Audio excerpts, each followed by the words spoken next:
Russia has followed the Chinese Communist Party's lead and is persecuting its citizens who practice Falun Dafa, a mind-body cultivation practice also known as Falun Gong.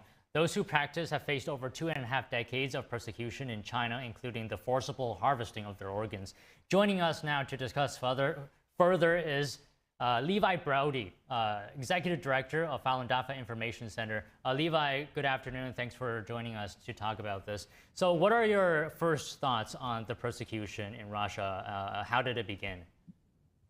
Well, the first thought, I think, is it's a shame that Beijing's influence is reaching into Russia and other countries, because clearly that's what's at play here. That's the only reason Russia or any other country outside of China would take these kind of measures to Falun Gong people, people who peacefully meditate. How is the severity in Russia of this persecution, what it's doing there compared to China?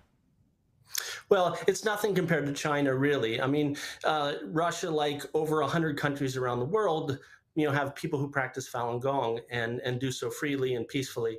But as Russia, I guess, has tried to curry favor more and more with Beijing, we have seen in recent years them taking some acts that are unprecedented outside of China, trying to take organizations that are Falun Gong organizations and try and deem them illegal, ransacking people's homes, these kinds of things. So these are the kinds of activities we were starting to see in Russia a few years ago, and they've all obviously escalated dramatically with sentencing people to actually prison for being a Falun Gong practitioner.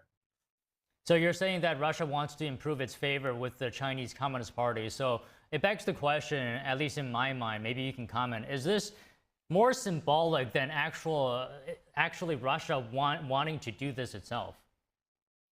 Well, the indication of that is, and of course, I'm not in the back rooms of government, folks in Russia, but the indications are that's the pattern, and that is the pattern generally when dealing with Beijing.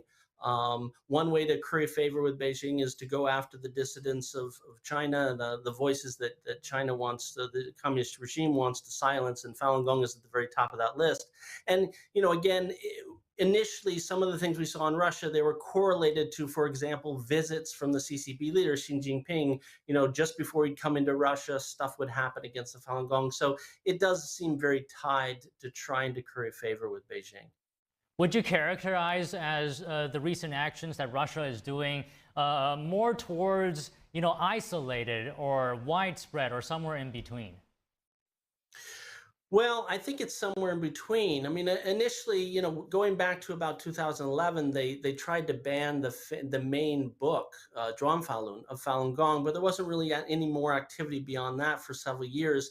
And then they started again ransacking homes, trying to delegitimize, volunteer organizations that help people, organize themselves to meditate in the parks, something as simple as meditating in the parks.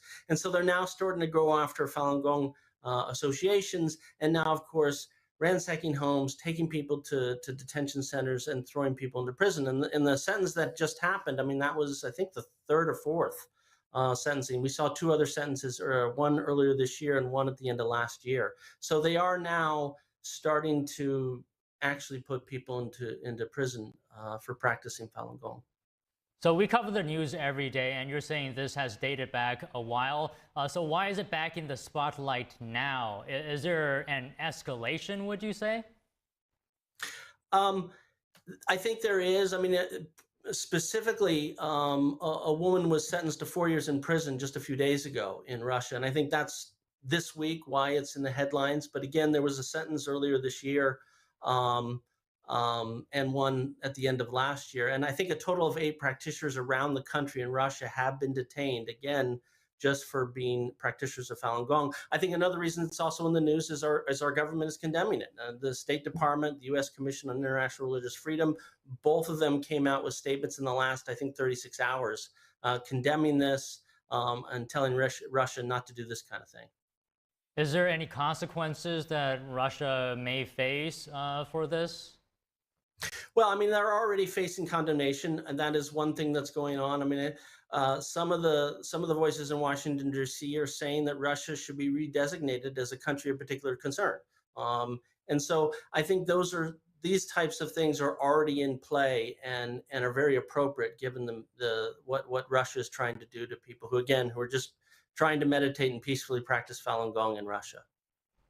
So you said earlier that it's somewhere in between isolated and widespread, the recent actions in Russia. Where would you say the trajectory is going? Well, I think it depends on two things. One, just how much favor Russia wants to curry with Beijing, and perhaps as important or more important is what is the international response? Because again, this is not just about Falun Gong. I think when you have to look at the broader issue of what is the ability of Beijing to dictate their repressive tactics onto other countries and have those countries take those tactics. I mean, I think we really have to look at what is the strategy here, what is the playbook, and the United States, other democracies around the world need to recognize that this is something very dangerous, and that we all need to stand up and put pressure on Russia to not do this to Falun Gong, but again, more broadly, to not have any country say, I want to curry favor for Beijing, and therefore I'm going to violate my own laws and go against my own people just to do that. I think this is a bigger issue, and we all need to take that seriously. Right, and on the point of standing up, what are practitioners doing in Russia in light of this? Well, I don't have a lot of contact with the folks in Russia. I mean, obviously, there's a great amount of concern. I'm not sure there's something they should be doing anything differently because, again, they weren't doing anything wrong. This is a peaceful meditation practice. They were organizing themselves to meditate in the parks, study the religious teachings of Falun Gong. And, I would hope that they were continue to do that and do that without being harassed by the Russian government. Now the Russian government sees that there's an international backlash to this kind of behavior. I'm wondering if there's a connection because in recent times, we've reported on how the CCP is engaging in transnational repression. And now we're hearing these stories coming out of Russia. Is there a connection there? I think there is, and I think it's interesting to see the way it plays out. In the case of Russia, what appears to be going on is the Russian government or elements within the Russian government seem to want to curry favor with Beijing to directly go after their own people. Here in the United States, of course, that's not going to fly, but you still see the same objective, which is Beijing wanting to carry out repression in other countries. They just use it very differently. And so here in the United States, you're seeing transnational repression takes the form of, manipulation of perhaps some of our media or social media, perhaps baiting some of our government agencies. So the end objectives are still at play in various countries, but the way they're going about doing it appears to be quite different. How would you characterize the level of the CCP's transnational repression in the U.S.? Severe, not severe? Extremely severe. In fact, I think when the dust settles on all this, we're going to be shocked by the amount of infiltration, manipulation, influence that the CCP is wielding in this country. And in some cases, doing that through American institutions, whether they're media institutions or other institutions. We're going to be absolutely shocked by how much they have been able to get away with. And hopefully, a lot of voices are now standing up. There are acts in Congress. There are elements within our executive branch that are looking at this. I think the FBI says that, as of a couple of years ago, they were opening up a new case every 10 hours. So this is a huge problem, and it's hard to overstate it. So lastly, what can people do to help? Because we've heard people say that if the CCP can do what it's doing now to this group of people, it can do this for any group of people. So what can people do to prevent this? I think the best thing to do is, first of all, recognize transnational repression in all of its forms.